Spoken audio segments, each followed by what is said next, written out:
Ask all the panelists to take a second and introduce themselves, what their name is, how old they are, and what brought them here today. Hi, how's it going? My name's Alex Wynn.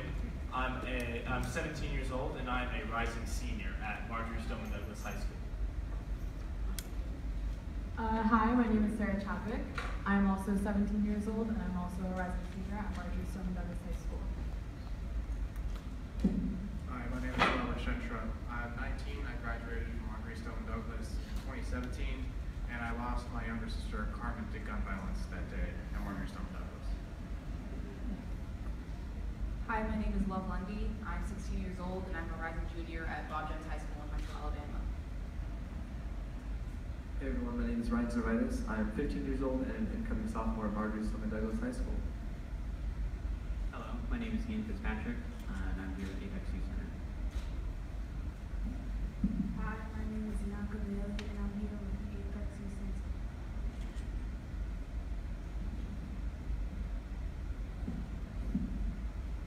Hi, my name is Isabel Nakhan. I'm 18 years old and I'm here with Students Demand Action. Hi, my name is Louise Olivier. I'm 17 years old and I was an organizer for March for Our Lives in New Orleans.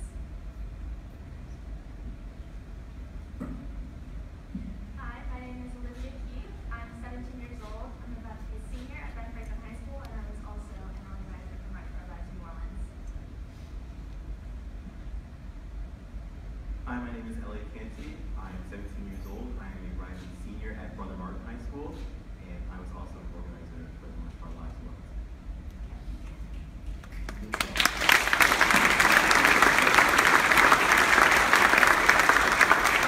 Thank you, panelists, for those introductions. Alrighty, so for tonight's panel, let me just give a little kind of a rundown of what's going to go on. There's going to be 10 predetermined questions. There will be 4 specifically designed for the March for Our Lives kids back in Parkland. Then there will be 4 for the local kids right in this area, right around here on the right side of the tables. And then there will be 2 questions that were predetermined that anyone on the panel can answer. And then we will open up to audience questions, which we'll explain a little bit more specific rules for later. Awesome, so why don't we get started? Awesome, so I'm going to ask the questions to the Parkland students, the March for Our Lives kids first. So, you know, with media and what you hear just through word of mouth, there can often be some misconceptions with the movement. Can you speak to those and maybe clear up some that might often arise? Yeah, so a huge misconception is that we're an anti-gun organization, and that's just patently untrue. What we are is a pro-safety organization and an anti-gun violence organization.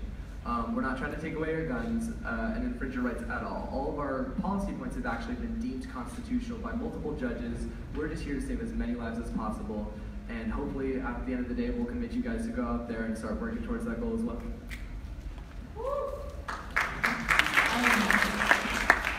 I would also like to point out that we are a nonpartisan movement, an organization. We support policy, we don't support people or candidates.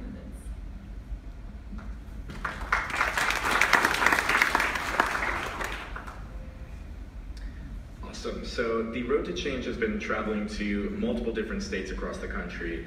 How are you dealing with some areas that may not be as responsive as some others? I think that the most important thing to do when you go to areas that, you know, you may not think agree with you is just to talk to the people, have conversations with them. Because the biggest issue is misinformation, and a lot of people on both sides just are confused on necessarily what our message is or, you know, what we're pushing for. A lot of people on the left think that we are, you know, a democratic organization that is, you know, pro-blue and all this stuff, but at the end of the day, we are a nonpartisan organization that only wants gun violence prevention, and at the end of the day, we're going to do anything to get to that goal. And I think it's personally important to go to areas that we know we might not have the strongest support in, because education on this issue is extremely important, informing people about the facts and what we're trying to do, and also talking to those who don't necessarily agree with us in hopes to change hearts and minds.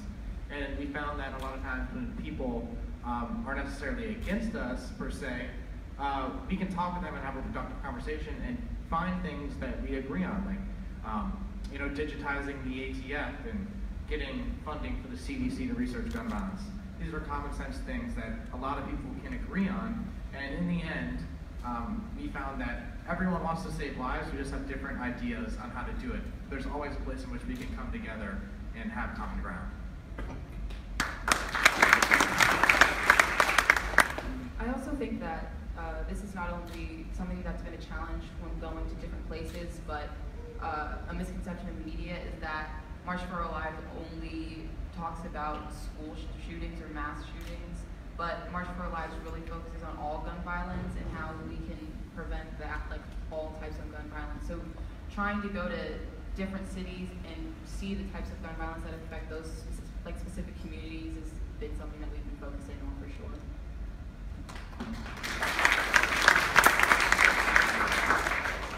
Awesome, thank you guys. What do you have as a response to the argument that the only way to stop a bad guy with a gun is a good guy with a gun? I would say that instead of trying to stop a bad guy with a gun, with a good guy with a gun, why don't we just stop that bad guy from getting that gun?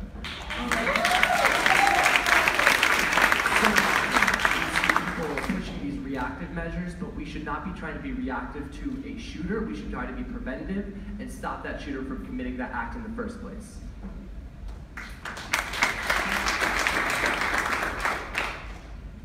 Another important thing to note on this subject is you don't want to fight fire with fire.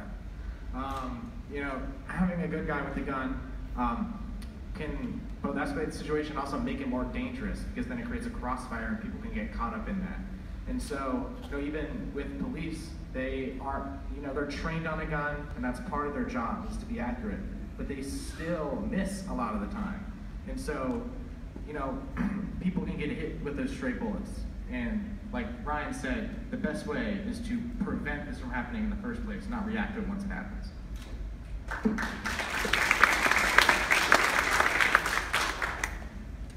So we know that gun violence is obviously a multifaceted issue, and it's not a one-size-fits-all kind of problem.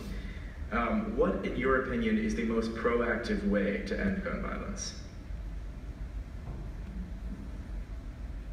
I think the most proactive way to end gun violence, I don't think there's one specific solution. I think that there are a lot of things that can, at first, stop the flow, like universal background checks, which 97% of Americans believe in. And I think that if our politicians aren't going to start listening to us and passing those laws that we agree on, that we believe in, then we're just going to have to vote them out.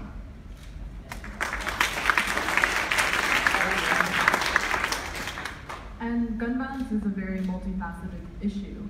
But one of the things that plays into it, especially in urban communities, is that there's not enough funding in schools and after-school programs, where the result is teenagers going out onto the streets because they have nowhere else to be. So a huge step in the right direction would be more funding towards schools and more funding towards programs for teenagers or preteens to try and keep them off the streets, especially in urban communities.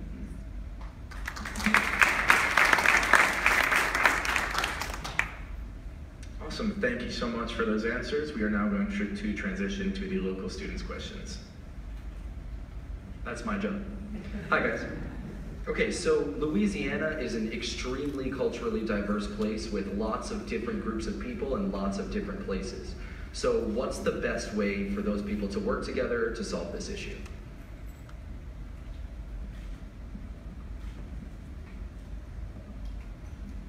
I really think taking the chance, you know, like we've talked about, to just get to know other people and other communities, other areas. I know there's a lot of differences just between where I live and New Orleans as far as how gun violence affects our communities.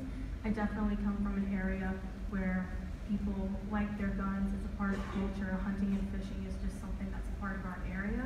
So if we can try and understand the complexities of that and just understanding, you know, what things New Orleans goes through and stuff, we can find ways to meet this common ground for, you know, some sort of change that works for everyone and just can really create an effect or a policy that is actually effective and not just sort of this knee-jerk reaction to an issue.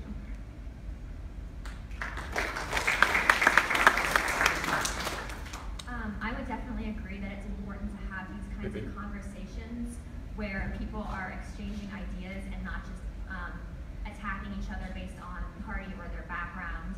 And because to make change with this movement in areas that might not be as open to gun control, is you have to tell people about what exactly you're pushing for, because you aren't pushing for taking away their guns, and we have to make sure people know and understand that.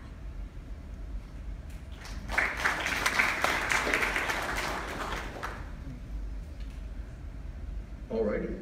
So back, oh, so sorry. Are we good? Yeah. Go ahead. Go ahead. I wanted to add on to what she said. I agree with you 100%. We're not trying to take away the guns. We're trying to make sure everyone is safe with guns. We don't need any of our loved ones getting hurt by guns. So that's why I think gun control is a real good movement.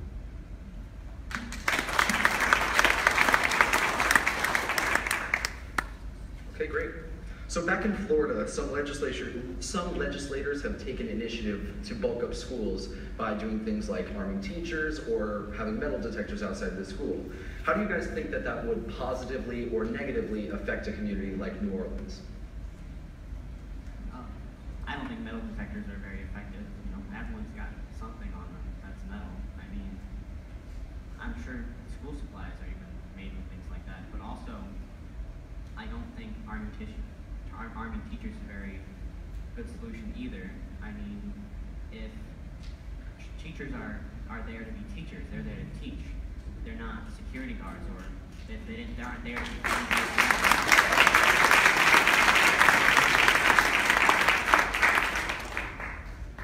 Also, arming teachers isn't a very smart and safe idea, because what if a teacher gets extremely upset with a student and just whips out a gun?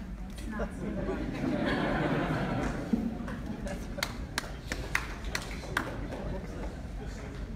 So I definitely have to agree with my panelists, my fellow panelists. Teachers did not sign up to play the role of cop. They signed up to teach. So giving them this extra responsibility is completely out of the realm of what we should be thinking about doing. And especially with teachers that I have talked to, they really have the mentality that if it comes down to that moment, can they shoot somebody that they possibly taught, that they possibly had interactions with? So we have to think about, you know, what the teachers think. And the teachers that I have interacted with do not want this in their school or in the country.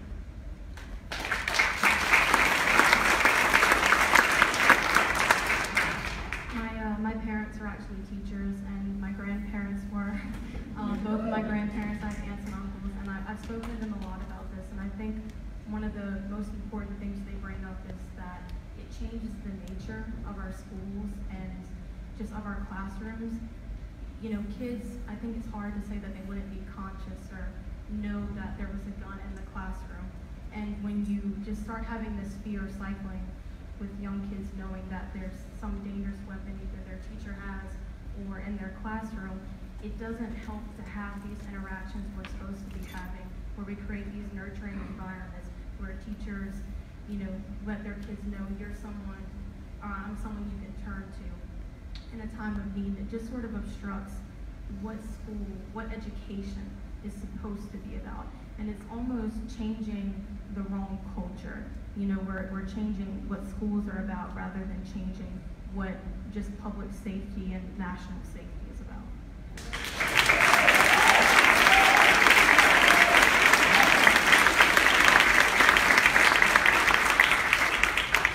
Okay, so some of you on the panel are from the organization APEX, which gives young people a safe place away from the streets. Can you guys speak to the importance of your organization and why it's so important in a place like New Orleans? In our area, especially just in New Orleans in general, there is very little for 13 to 18-year-olds to do. There are a lot of programs for younger kids, but not for teenagers. And a lot of teenagers are left in their neighborhoods on the street with not much to do, no real ways to make money, and they resort to things less optimal because that's just what they have to resort to. There's nothing to do. And the main purpose of Apex is to have an open door for teens and kids to walk into and have a safe place to be. The only requirement to Apex is you leave your weapon outside and you're welcome in. And everybody has a second chance.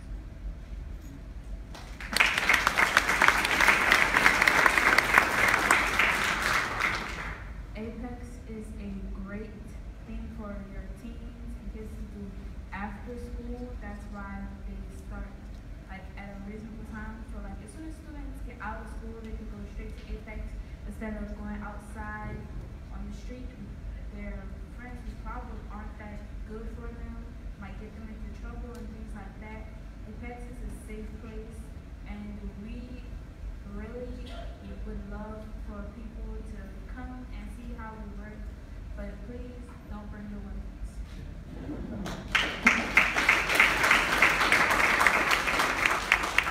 Apex is also very community-based. We don't just work with our teens, we work with our adults in the community too, and making a better, not just Apex being a better environment for the teenagers, but making sure our whole community is more friendly. And we hope that our volunteers can also build personal relationships with some of our kids. Because a lot of kids will solve a conflict with something like a fight, which can lead to gun violence. If you have a situation or a conflict that isn't necessarily legal, you're going to have to settle it through illegal means. You can't go to a court and get your drug territory issue settled, you know. But we really try to teach reconciliation instead of retaliation at Apex, and teaching morals and values and helping kids understand that there's always a better way.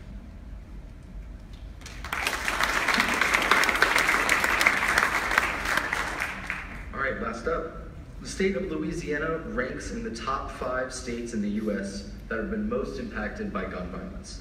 Now, what obstacles have prevented gun violence prevention legislation from being passed in your state? Okay, so one of the biggest obstacles that New Orleans faces is something called preemption, where the city of New Orleans cannot make harsher gun laws than the state of Louisiana, or they can't pass their own gun laws. So our city council people and the governing body of our city is effectively rendered useless with passing these laws that could help change New Orleans for the better. They can't do anything because the state has put this lock on it. And that is such a big issue. We need to change that at the state level so that New Orleans can do what is best for our city.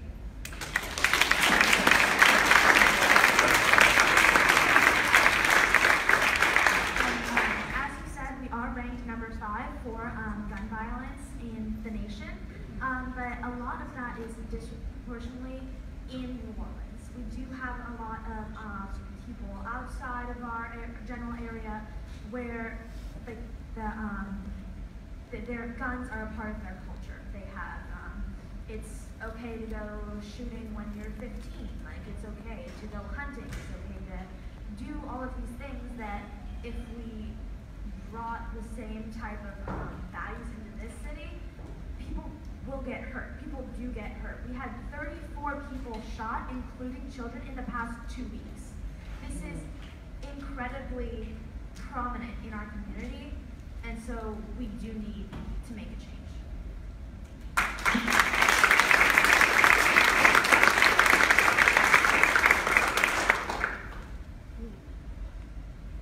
Alrighty, so now we'll move on to some questions that will be open to all panelists to answer. So Brendan, would you like to take the first question? I sure would. What are the next steps to ensuring that the conversation continues? I mean, I'm going to steal this one from one of our lovely March for Our Lives members, Sophie Whitney, but if you leave today with nothing, then we have failed you and you have failed us. It is so important to keep the conversation going, because when it comes down to it, if you don't, nothing's going to change. You know, conversation leads to your voice and it leads to your vote, and that is extremely integral in our democracy. And honestly, keep talking about it. Who here has a family member that they don't want to talk to at dinner about politics? Okay, so in that case, I urge you all to try to talk to that person, try to reach out to that person, because there is no negative to constructive conversation, and hopefully together we can change America.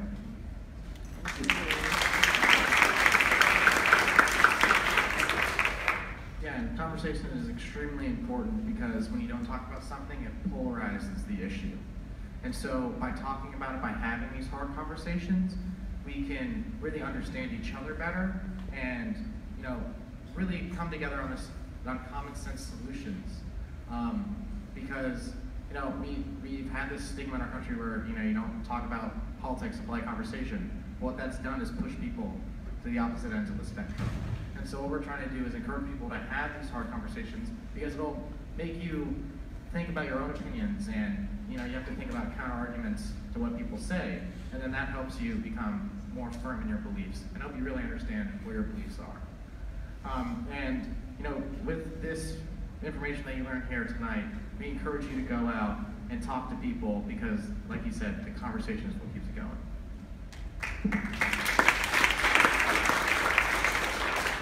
I think that something that's often encouraged is trying to talk to somebody who you know is already like-minded so that you can encourage them to go out and register people to vote or, become part of their local March for Our Lives chapter, something of that sort. But something that I find important is finding a person who you're not sure or you know for a fact is not like-minded, changing the way that you would talk to this person about the topic rather than how you would talk to it about a person who you know is like-minded, and try and find common ground with that person. A lot of the issue that people find in talking to people who are not like-minded is that they think that they will never find common ground, and that's something that will be easy to do if you just open your heart and say, this is an issue that I care about, and I want to encourage you to care about this also. So, yeah.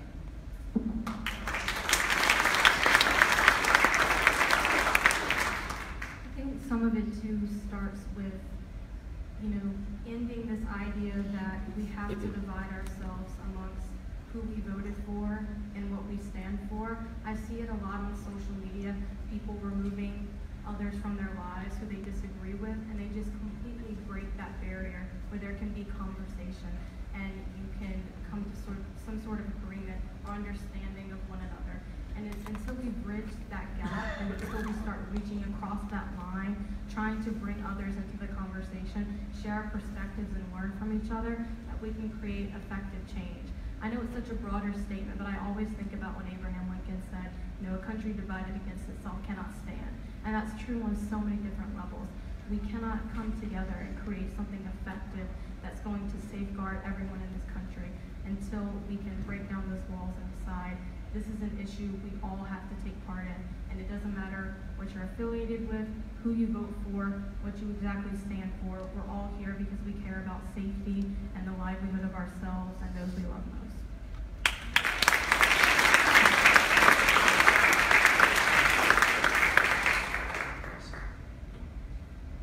I take it into my daily life to continue the conversation by talking to friends and teaching them about reconciliation. I have a lot of friends who get in a lot of issues with each other, and a lot of their first instinct is just to fight over it. And that can easily end friendships or even get worse. A lot of small fights end up becoming really big, and when somebody calls somebody, and somebody calls somebody else, and the next thing you know, you've got a shootout on one corner. And so I think a lot of the issues in New Orleans, they can be stopped when I try to talk to my friends about how they can resolve these issues through other means other than violence, and how they can talk to each other or try to find, everyone can find a common ground. Everyone agrees on something. They may not agree on the solution, but they can agree there's a problem.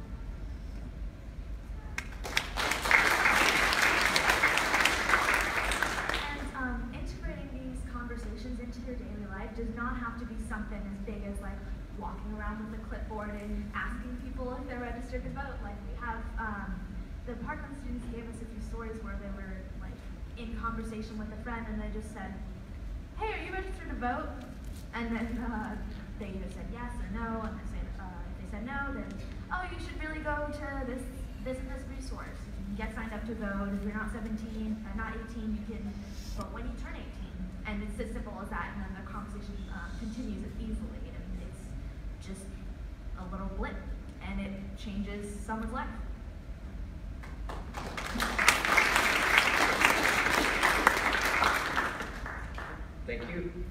And how do you work on encouraging, educating, and motivating local students to get involved? I think the best way to encourage other local students is by, showing them proof that you have a voice. Your vote, your opinion, it truly matters because someone is listening to you. It may not be the top politician in charge, but it might be a mayor, a city councilman, a state representative. Someone is listening to you. One of us is listening to you. You have the power. You have the change. Voter registration is up in this country. The statistics are there. This is not, it's working. What we're doing is working, and why not just add one more to the mix? Make your voice heard.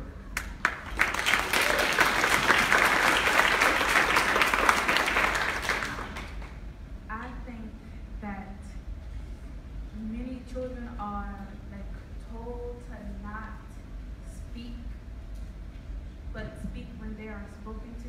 But some children need to voice their opinions to show that they know something about what they're talking about. They're not just talking about anything.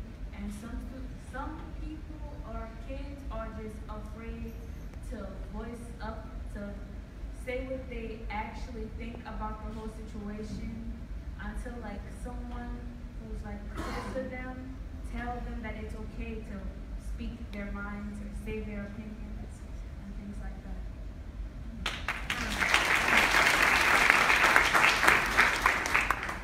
One thing I can say that's going to be really important on a local level, something we're really going to push for, is voter registration. Because getting involved doesn't necessarily mean you have to join our local chapter of March for Our Lives. I mean, it'd be great if you want to, but you don't have to. That's not what getting involved has to mean. It doesn't have to mean going to meetings or canvassing or anything like that. It can just mean registering to vote, because voting is, that's our democracy. That's what it is, really.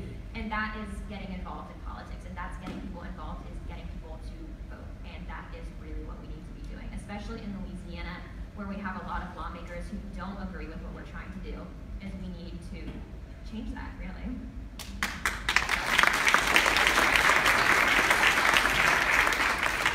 I know, at least in our line of work and what we try to do, we encounter a lot of voter apathy within young people because they look at politics and they don't see any of their ideas and passions reflected in it. And it's important to vocalize to them that a democracy only works when everyone participates. And so right now, we only have a small fraction of the population participating, and it only reflects that small fraction. And so we need everyone to go out and vote and get involved within politics and really fight for people that they believe in, and because that will make our democracy work again and will really reflect the opinions of the people. And this tour we're on right now, the Road to Change tour, its goal is to try to reach as many local chapters, local organizers, youth activists as possible. March for Our Lives has a little bit over 800 chapters nationally, and unfortunately we can't visit them all, but we like to try to go and hear them out and see what they need from us and see if we can provide resources. And if you look at the statistics, voter registration is up 40% in Florida alone, and that's huge, especially for a state like Florida. So this tour is just here to kind of remind the local youth that the youth has always had a voice in this country. You look at the Freedom Riders. They were 18, 20, 17 years old. And just to remind them that the youth has been changing this country since the beginning of this country, and that we have the voice and that we can change this country by voting.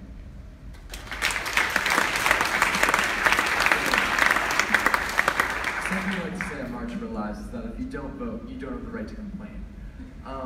So often we see kids who feel disenfranchised because of the system they live in. They feel like their political system doesn't take in their opinion, and as Robert said, what they don't realize is that they're not going to change that unless they vote. And something that I've noticed is that in order to do that, you have to show them the power they have. You have to show them that they can make a difference, that their voice matters, that every single vote matters. And I think, as Sarah said, that's what we're really trying to do with this tour, is show these guys that, what they're doing is amazing, and it's extremely interactive, and it's the perfect example of a citizen in a democracy trying to make a difference. So thank you guys.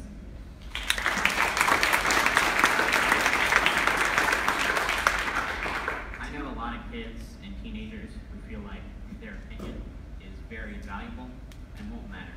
Because a lot of them simply believe that they won't be alive to vote or alive to see their own beliefs affect their community around them, or believe or are afraid because their opinion might actually end up getting hurt or in trouble. And I try my best to convince them otherwise and convince the people I know to speak up, but it's really hard when someone truly believes that they're not going to be alive when they're 18th birthday because of the neighborhood they live in. I think that two ways that I've always found really effective in trying to encourage people to become a little politically active is one, people really do love themselves. And when you give them something that they can like tell their friend that they did to make them look better, they really are getting excited about doing it. So I always am like, yeah, I told a teacher that I, canvassed this weekend and like I got suspiciously better grades or something like that. Like they just encourage them to do it for themselves. And then secondly, for people unlike me,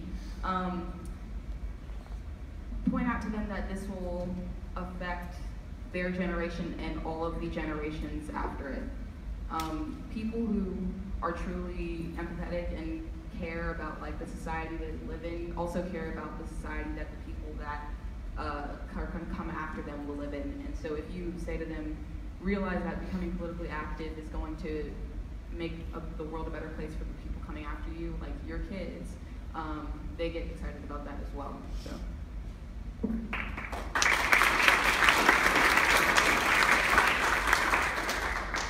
Okay, thank you all so much. That was our final predetermined question of the night.